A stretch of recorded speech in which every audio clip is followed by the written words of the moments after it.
High, this is Ritika and very good morning সবাইকে। Welcome to my daily vlog. আজকে কিন্তু আমার একটা ভীষণই হেকটিক ইন্টারভিউ ডে হতে চলেছে। আমার সাথে কিন্তু আমি একা ছিলাম না, আমার সাথে থাকবে ঈশা দিও। তো ফার্স্টেই আমরা চলে গেলাম একটুখানি মিও আমরেতে। তো এখান থেকে একটা স্যান্ডউইচ খেয়ে নিলাম, কারণ জানি আমাদের আজকে সারা দিনটা অনেকটাই এক্সস্টেড কাটবে। তো তার জন্যই আমরা স্যান্ডউইচটা খেয়ে অটোতে করে উঠে কিন্তু এখন চলে যাচ্ছি রুবিতে। আমরা এখন দৌড়াবো, কারণ ওইখানে কিন্তু বাস অলরেডি দাঁড়িয়ে রয়েছে আর আমাদেরকে কিন্তু বাসে উঠতে হবে। এই যে বাস অলরেডি কিন্তু চলে এসেছে, এর জন্যে আমরা তাড়াতাড়ি উঠে গিয়ে আমরা কিন্তু এখন পৌঁছেও গেছি। এটা তোমরা চিনতেই পারছো যে আগেরবারও এই জায়গাটাতেই এসেছিলাম, আগের দিন আরেকবার যখন ইন্টারভিউ দিতে গেছিলাম। আরও কয়েকটা এখানেও ইন্টারভিউ আজকে সেদিনকারও ছিল। তো এখানেই কিন্তু আমরা RDB সিনেমা হলের সামনেই গেছিলাম।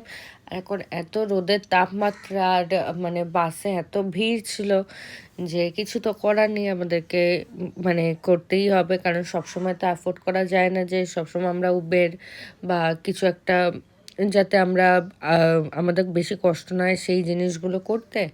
তো ওটা সবসময় সম্ভব হয় না, তো আমাদেরকে বাসেই আসতে হয়েছিলো। তারপরে কিন্তু আমরা এটা সেকেন্ড ইন্টারভিউ দিতে গেছিলাম, যেখানে আমার কিছু ডকুমেন্টস লাগতো।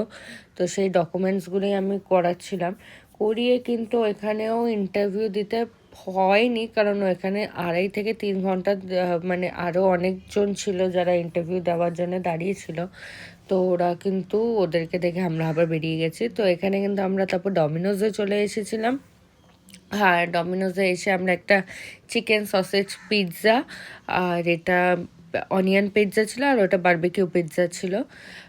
ওগুলো খেয়ে একটুখানি দেখলাম টেস্টটা পাচ্ছে, তো আমরা কোকাকোলা নিয়ে নিয়েছিলাম। খেয়ে দিয়ে কিন্তু আমরা আবার আর একটা ইন্টারভিউ দিতে চলে গেছিলাম। তো এই ইন্টারভিউ দিতে দিতেই আমাদের কিন্তু আজকে আমরা বেরিয়েছিলাম সকাল 9:30-10টা নাগাদ, আর আমাদের বেরোতে বেরোতে কিন্তু অলরেডি তখন 6:30 বাজে। যেহেতু গরমকাল বলে এখনও পুরোপুরি রাত সন্ধেটা হয়নি, কিন্তু তখন কিন্তু অলমোস্ট 6:30 বাজে।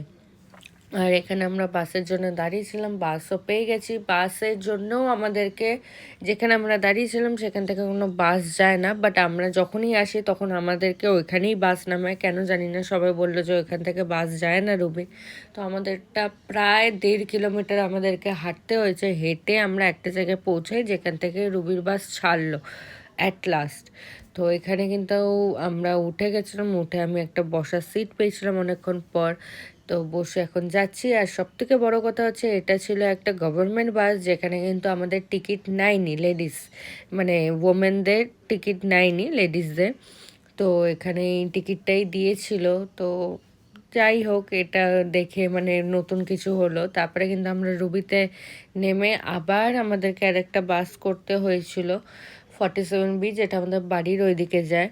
তো এখানে কিন্তু আমি এখন চলে যাচ্ছি। এখানে আমার কিছু ফটো, আর এখানে আমি রাত্রির হয়ে গেছিলো, আমি কিন্তু এখন একটুখানি খাবার নিতে বেরিয়েছি, আমি আর মৈনাক। খাবার নিয়েই কিন্তু খেয়ে দিয়ে আজকের মতন দিনটা ওইখানেই এন্ড হবে। তারপরে এই বিরিয়ানি খোঁজাটাও একটা বড় হেক্টিক ব্যাপার হয়েছিল, কারণ আমার একটু মাটন বিরিয়ানি খেতে ইচ্ছে করছিলো। আর যেহেতু ঈদের 2 দিন পর ছিল, তো কোনো মাটনের দোকানে খোলা ছিল না, দোকানে মাটন দিচ্ছিল না। তো চিকেনই কিনতে হয়েছিল। আর এখানে কিন্তু আমার ডেটা এন্ড। চলো টাটা, গুড নাইট।